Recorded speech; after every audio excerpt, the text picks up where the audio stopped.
Hello YouTube, it's the Dbtgamer show, New Super Mario Bros. Wii Review, Part 2, Episode 153.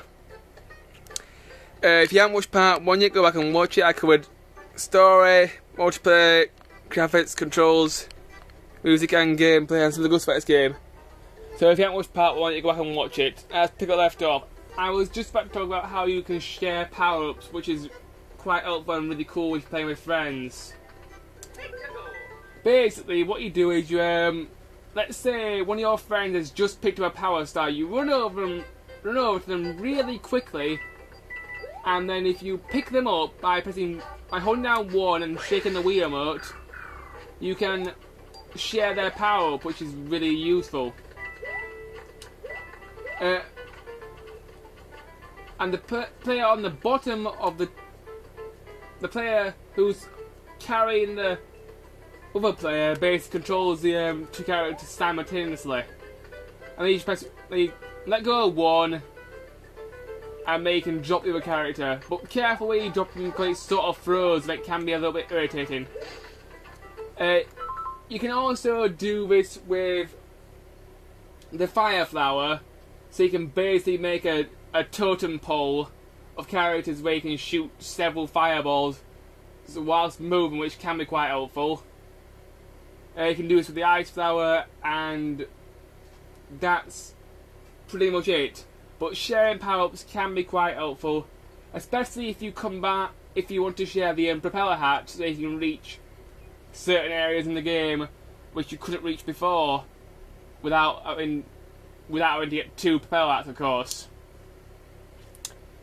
So that was a really good thing I found in the game. One good thing I found in the game was definitely Yoshi.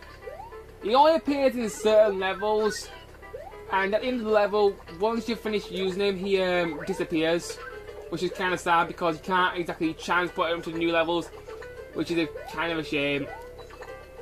Basically, 2 makes him jump. If you hold 2, it makes him flutter. 1 makes him use his tongue. If you shake, you can jump off him, and that's pretty much it. If you eat enough fruits, you can get an egg, which will be a power-up of some sort. Anyway, let's go back to the world map. I'll talk about a few more things.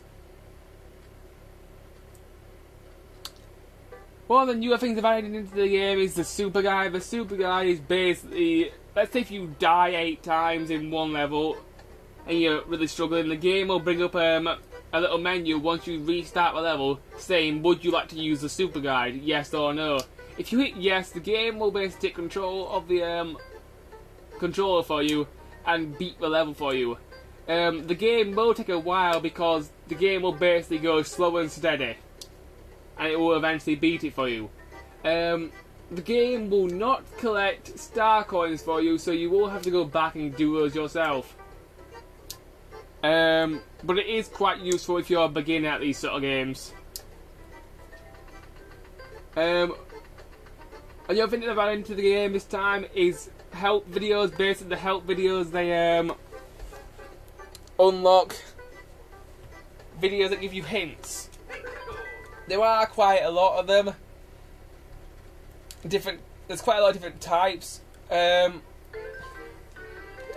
There's like ones which show you how to get loads of lives, which are really quite amazing because the people must have recorded these videos and put them onto the disc. They've got some really good skills, and it's amazing how good they are. But the ones I tend to use, the super skills, are quite interesting to watch. The ones that show you how to get those star coins, they're very useful. The ones that show you secret levels and secret goals, they're very useful. A lot of game reviewers don't seem to like the super guide that much. Personally, I don't have a problem with it. I think it's a pretty good idea because it stops the game from having to buy a strategy guide, because most of the information they need to know is on the disc. And you'll very rarely have to go online to find your star coins. You just have to go to this house, pick the video you want to watch it, then you can find the star coins. So it's I think it's very useful. Let's talk about World 9 very briefly. World 9 is the secret world which you unlock at the end of the game. To unlock the secret levels in World 9, basically you got to collect all the star coins in one world to unlock the corresponding levels. World 9 is very difficult, but in some ways I found it disappointing. Basically, it's 8 secret levels which are really, really hard. My only problem with this is that it's not really a proper world because there's no bosses and there's no castles. So it's just basically 8 bonus levels, which can be a bit disappointing for me. If you press the pause button, you can look how many star coins you've got in the game, depending on which world you're in. You can also drop in and drop out players and save your game. I'm just going to go back to the title screen now and talk about some other stuff. One moment.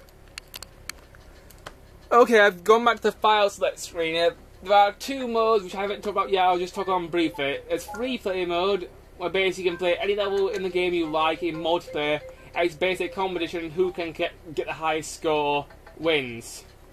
And it's basically based on how many enemies you kill, how many coins you collect, and that sort of thing.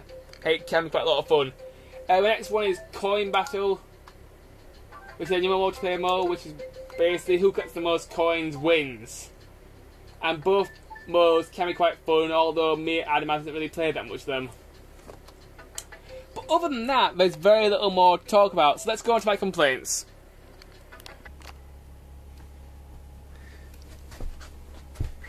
Okay, I'm back. Okay, let's talk about the bad stuff about New Super Mario Bros. Wii. I haven't really got that many complaints to YouTube. My first complaint about this game is, when you're playing the 4-player multiplayer mode, player 1 gets Mario, player 2 gets Luigi, player 3 gets a yellow Toad, and player 4 gets a blue Toad. Why are there 2 Toads? To me, it feels lazy and very uncreative. I would have liked to see a few more playable characters to choose from besides having 2 Toads for players 3 and 4. It just feels lazy and very uncreative. I mean, there are so many Mario characters that Nintendo could use. My next complaint about the game is that in the shop I wish there was more stuff to unlock besides help videos. I mean, example, more playable characters and... One second.